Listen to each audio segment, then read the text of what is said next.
Hey everyone, this is a piece titled State Capitalism and New Order by Raymond Challinor. It's from June 1948.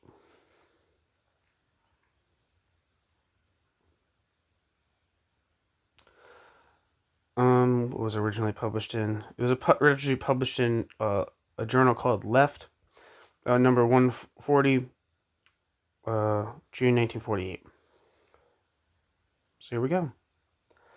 A recent timely discussion conducted in the columns of Left on recent developments of Russia, both internally and in relation to the other great powers, call for a reanalysis and clarification of position on the part of most socialists. The fact that this has led to some divergence of opinion is almost inevitable, since we are witnessing a hitherto inexperienced historic phenomena, namely how the first worker state, founded in an economically backward country, has reacted to the pressure of hostile capitalism. In such a reevaluation, three possible alternatives almost automatically come to the fore. 1. That the conquest of October, although slightly marred, remain intact. Those who maintain this traditional position, such as Comrade Koehler and co., unconsciously place themselves in the position of defending Stalin's nationalistic theory of socialism in one country, and of proving that Lenin's thesis, i.e., quote, we do not merely live in a state but in a system of states, and the existence of the Soviet side by side with imperialist states for any length of time is inconceivable, end quote. Lenin, volume 16, page 102, is no longer valid. This none of them has done. 2. The second alternative is mainly resorted to by eclectics who have abandoned Marxism and rely almost on the crimes and maneuvers of the Kremlin bureaucracy as their empiricalist yardstick. These people rightly consider the nationalization of all the means of production the most ruthless form of exploitation when not operated under workers' control, and therefore term Russia state capitalist. In so doing, it may be argued they attribute to capitalism a resiliency and adaptability which it does not seem to warrant. 3. The third alternative, that Russia is a new form of exploitative society, strangely enough, has not been raised by anybody during the discussion. Briefly, it is this. The economic system cannot be characterized as capitalism or socialism in the ordinary sense of the terms, and so it must be something else. Some consider a bureaucratic collectivist state the result of a historical accident, a bastard social formation due to the enmeshing of trends and influences unlikely to be seen again by this world. End quote. Sorry, that's not end quote. Why did I say end quote? Sorry, it's just what's the word? There's an indent, so my mind automatically said end quote, but it's not a quote. The bureaucratic collectivists, in denying that, quote, bourgeois relations of production are the last antagonistic form of social process of production, end quote. That quote's from Marx. Make a mistake much akin to that of Bernstein in his revision of Marxism 2 generations ago, which may help to throw some light on the Russian question. In Das Kapital, Marx set himself the task of defining what capitalism is, showing how the inner contradictions would ultimately lead to its downfall, and forecasting how it would develop till then. Bernstein saw that capitalism was not developing entirely in the same way as Marx had envisaged, e.g., the emergence of joint stock companies. From the fact that Marx's prognosis was wrong, Bernstein logically deduced his diagnosis was also wrong, and capitalism was gradually eliminating its contradictions. This was not true. As Lenin ably demonstrated in his booklet on imperialism, although capitalism had acquired certain new features due to certain quantitative factors causing qualitative changes, the inner contradiction of capitalism, far from diminishing, had greatly increased. Now, reverting to the question of Russia, it does not follow that the theory of that Russia is state capitalist is invalidated by the fact that certain characteristics of monopoly capitalism are not present. The fact that a bureaucratic collectivist denies that Russia is either socialist or capitalist means that a bureaucratic collectivist denies Marx's prognosis. And if he had the courage of his convictions, he would also deny Marx's diagnosis.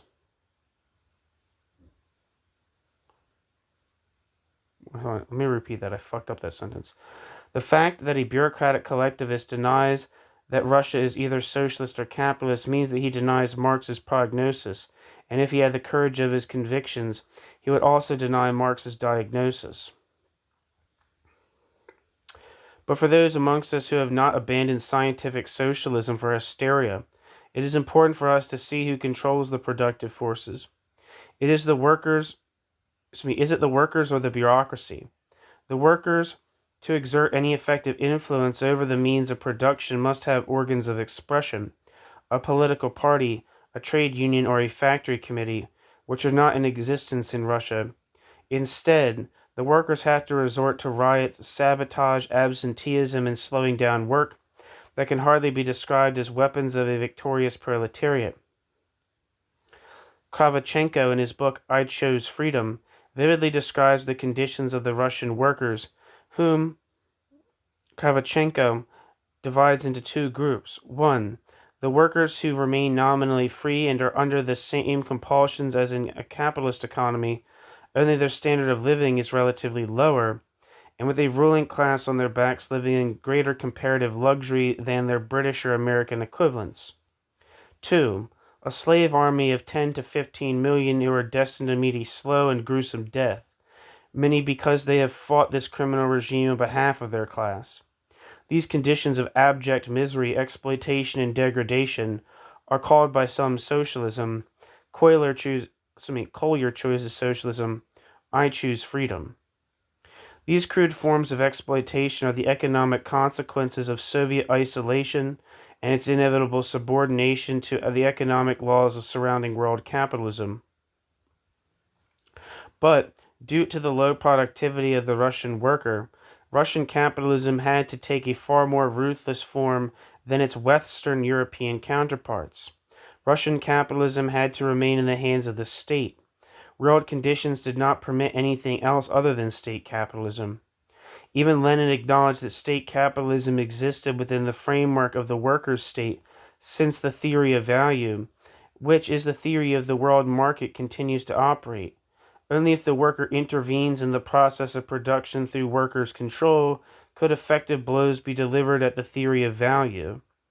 However, with the revolution in the more advanced countries failing, this theory begins to reassert its dominance again. Stalinists recognized this fact. In 1943, Leontiev, author of Outline of Political Economy, asserted that the theory of value, which inevitably means to a Marxist the existence of an exploitative class, functioned in Russia. Either the comrades who maintain that Russia is socialist and must dispute the facts admitted by Leontiev and the Marxist conclusions he had already drawn in his book, or they must break with the fundamentals of Marxism. Comrades, what is it to be? We must assume they have adopted the latter course, since in their haste to defend the Soviet Union, they have carelessly discarded the very concepts of Marxist thought. To show this, it will be necessary to state briefly the Marxist conceptions of society, socialist, capitalist, and the transitional state. Marx based his analysis on the activity of men engaged in the process of labor. So when Marx came to deal with capitalism, his principal criticism lay in the fact that men's labors were not fulfilling their proper purpose, the advancement of man, but were alienated and used for exactly the opposite purpose, the increased subjugation of man, which in turn led to the increased rebelliousness of man. Quote, modern industry, says Marx, quote, compels society under penalty of death to replace the detail worker of today, crippled by lifelong repetition of one and the same trivial operation, and thus reduced to a mere fragment of man, by the fully developed individual, fit for a variety of labors, and whom different social functions he performs are but so many modes of giving free scope to his own natural and acquired powers. End quote.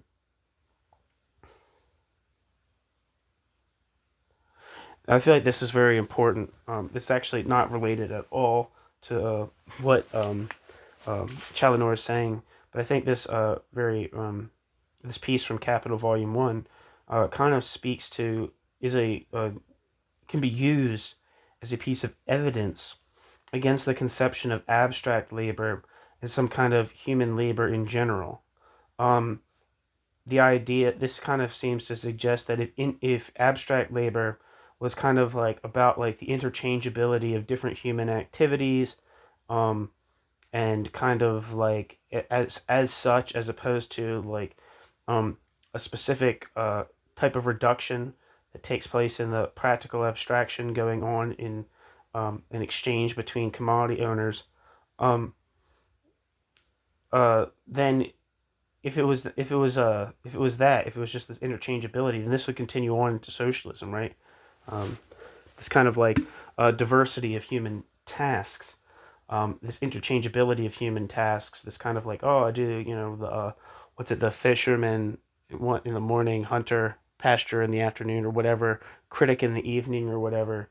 That kind of like different theaters and different types of labor kind of being like um, interchangeable moments of someone's entire being, um, um, would carry on into communism. And I don't think abstract labor would be a part of communism. But that's just a side note for me. I'm thinking out loud. Back to the text. So it is a matter of life and death for society. Marx never used these words lightly, that man should be given the opportunity to develop into a human being. Now making allowances for the backwardness of the Russian worker, can any evidence be produced to prove that he is being given more scope, quote, to his own natural and acquired powers, end quote, in the Soviet Union? No. From the cradle to the grave, he is intensely exploited. He is probably born into a large family. Abortion is no longer sanctioned as in Lenin's day.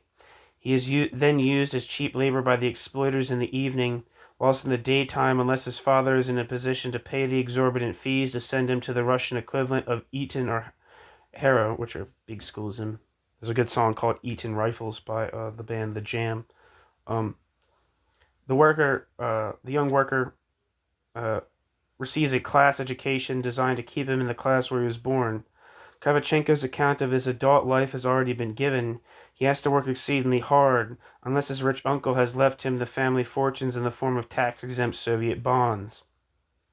I submit, the life of an average Russian worker shows there is no fundamental difference between the Russian economy and that of any other capitalist country, the only difference at all being that certain features of classical capitalism cannot grow in an economically backward country, warped to compete with other great powers. Quote, if the crises revealed the incapacity of the bourgeoisie any longer to control modern productive forces, parenthesis, as it did in Russia 1917, Raymond Challinor, in parenthesis, the conversion of the great organizations of production and communication into joint stock companies and state property show that for this purpose the bourgeoisie can be dispensed with. All the social functions of the capitalists are now carried out by salaried employees. Parenthesis, the Stalinist bureaucracy in Russia, Raymond Challinor, in parenthesis. End quote, Engels, Anti-Düring. The transformation of private property into state property does not deprive the economy of its capitalist character. Indeed, the modern state is essentially a capitalist machine. For the modern state means government of the capitalist, by the capitalist, and for the capitalist. The more productive forces it takes over, the more citizens it exploits. The worker remains a wage slave, and the capitalist relationship is not abolished, it is rather pushed to the extreme. The ruthlessness of Russian state capitalism can be seen most markedly in the foreign policy he pursues. This flows from the inner needs and contradictions of the economy. As Russia is the most highly developed and hideous form of capitalism, quote, the general contradiction of capitalism, end quote, which, as Marx says, is the falling of surplus value in relation to total capital, has reached its most advanced state of decline. To even retain the profit rate at a ridiculously low level, it is necessary to plunder the means of production and labor power everywhere and in every conceivable way. It has plunged Russia into an expansionist policy that can only be described as bureaucratic imperialism. The fact that it is not accompanied by the export of finance presents no difficulties. For the decline of capitalism, a new trend in imperialism becomes discernible. Lenin noticed it over 30 years ago. Nations began to seize land from various political, economic, from, I think it says from, but I think it's supposed to be for. Nations began to seize land for various political, economic, or strategic motives, even that of merely preventing others from gaining it, and not necessarily for the exploitation of capital.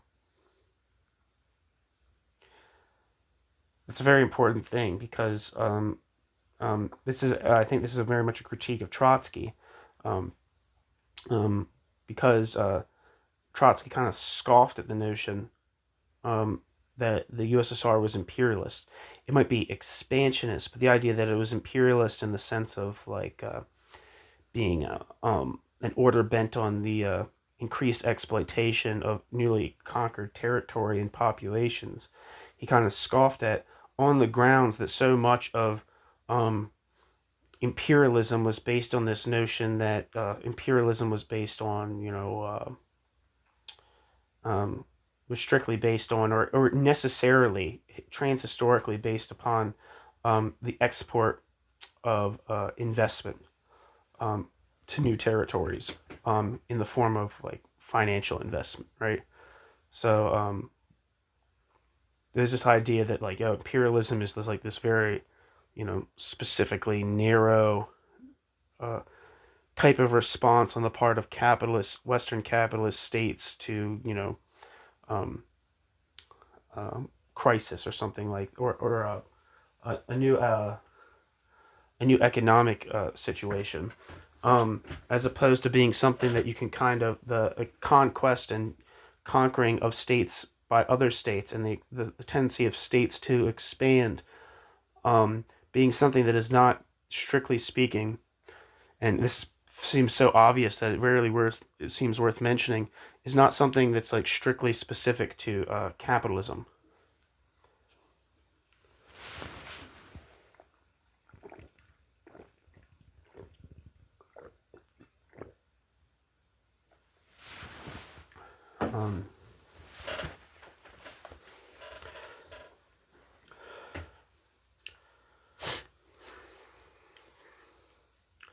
Um, Back to the text. Bureaucratic imperialism manifests itself in 5 ways. 1. The acquisition of land. The Russian Empire gained 275,000 square miles of territory inhabited by 25 million people, as well as extending its influence over the whole of Eastern Europe. At this point, we may inquire, what is the nature of the economy of the Eastern European countries, socialist or capitalist? If the latter, how do the quote apologists explain away the existence of 3 capitalist countries, Latvia, Estonia, Lithuania, within the Soviet Union? 2. Reparations are demanded from the Italian and German workers, even greater than those demanded by the other capitalist powers, for the crimes of fascism. Contrast this with Lenin's attitude to imperialist demands at the end of the First World War. Yeah, I think this is very much a important thing to consider, especially when you think of like, at least for me, like I think of like the workers' revolt in East Germany in 1953 against it was basically against like really, to my understanding at least, really excessive work quotas, and on the part that were demanded by the USSR, um, from workers in East Berlin. Um, and then why didn't that happen in West Berlin? And I mean, I'm not an expert on the period, but I know that was an important thing for uh, like the United States and like the Western powers, was to like fundamentally to like rebuild and invest in these kind of formerly vanquished countries, in order to prevent economic destitution and unrest, um, and like from due to like lack of employment and poverty. Um, and I think they've done this not only there, but I think in also like places where they've, um, you know, I think they've, for instance, I think like in like I'm not exactly sure I'm not even actually sure what countries to apply this to, so forgive me. So say I think like South Korea and maybe like Singapore, I'm not sure, like those kind of countries in Asia. The United States allowed them to have kind of in terms of their like trade deals and stuff, or like their trade arrangements. And I'm not an expert on like international political economy, but what I do know is that they um, allow them to take like protectionist measures that might not have been allowed in other circumstances, on the grounds that they wanted those countries to kind of economically develop capitalistically in order to prevent um, uh, unrest and revolution in those countries as part of like their overall strategy, which is not strictly economic, in um, gaining leverage in the Cold War. Um, so I think that there's like there. It seems to me, I'm not an expert, but there seems to a very large degree to be a different type of relationship to the formerly conquered territories on the part of Western powers to that of the East. But again, I'm not sure on the specifics of that. If you have thoughts on it, you should comment them. Anyway, let me repeat that last thing I said. 2. Reparations are demanded from the Italian and German workers, even greater than those demanded by other capitalist powers, for the crimes of fascism. Contrast this with Lenin's attitude to imperialist demands at the end of the First World War. 3. Slave labor. The dependence of Russia on slave labor is shown up by the use of the best German and Japanese workers, sadly needed at home in unknown quantities. The Soviet economy is the first economy since Roman times which is based on slave labor. 4. Trade agreements bearing remarkable resemblance to those of Germany before the war with the Eastern European countries have been made. These are usually dictated by Russia. 5. The wholesale looting of Eastern Europe and Manchuria, depriving the workers of these countries of their tools and increasing the possibilities of starvation. I therefore submit, from the above evidence, it is criminal to call Russia socialist. This harms not only the cause of the Russian worker, but also that of revolutionary socialism. Side note for myself, I'm assuming that because from the saying, the crime to call Russia socialist um, is a barb not against other Trotskyists, but non-Trotskyists, right? Because I think you can say that all the Trotskyist, commentators on the USSR from Trotsky on did not say that the USSR was socialist, but socialistic, or like a transitional society with socialistic elements, and then like elements that were tending towards bourgeois restoration, or something of the sort. Like none of them thought that the USSR had achieved socialism. So I'm assuming this is like externally directed as opposed to like internally directed, and we'll see in these the essay's almost over, but we'll see in the next sections whether he thinks that calling Russia socialist we'll see if he goes more into like an attack on through the Orthodox Trotskyism. I therefore submit from the above evidence it is criminal to call Russia socialist. This harms not only the cause of the Russian worker, but also that of revolutionary socialism. The only thing to do is to tell the truth about Russia and show it has nothing in common with socialism. I am of the opinion that socialism can only be achieved on world scale. After the conquest of power, the principal task, that of changing the productive relationship, still remains. That task, the leaders of October so often stress, cannot be achieved within the confines of one state. If it is not achieved as it was not achieved in Russia, the result is a monstrosity. That's the end of this piece. Thank you so much for listening. I have another piece from Raymond Challinor. Challinor, I don't know how to say his name, but if you look up his name, you'll find it. That's about it's like that one's a different piece, but it's like written from like in like the 90s, which is kind of like a reflection on his relationship to the International Socialists and the Socialist Workers' Party and Tony Cliff and Tony Cliff's followers, and yeah, it's very interesting.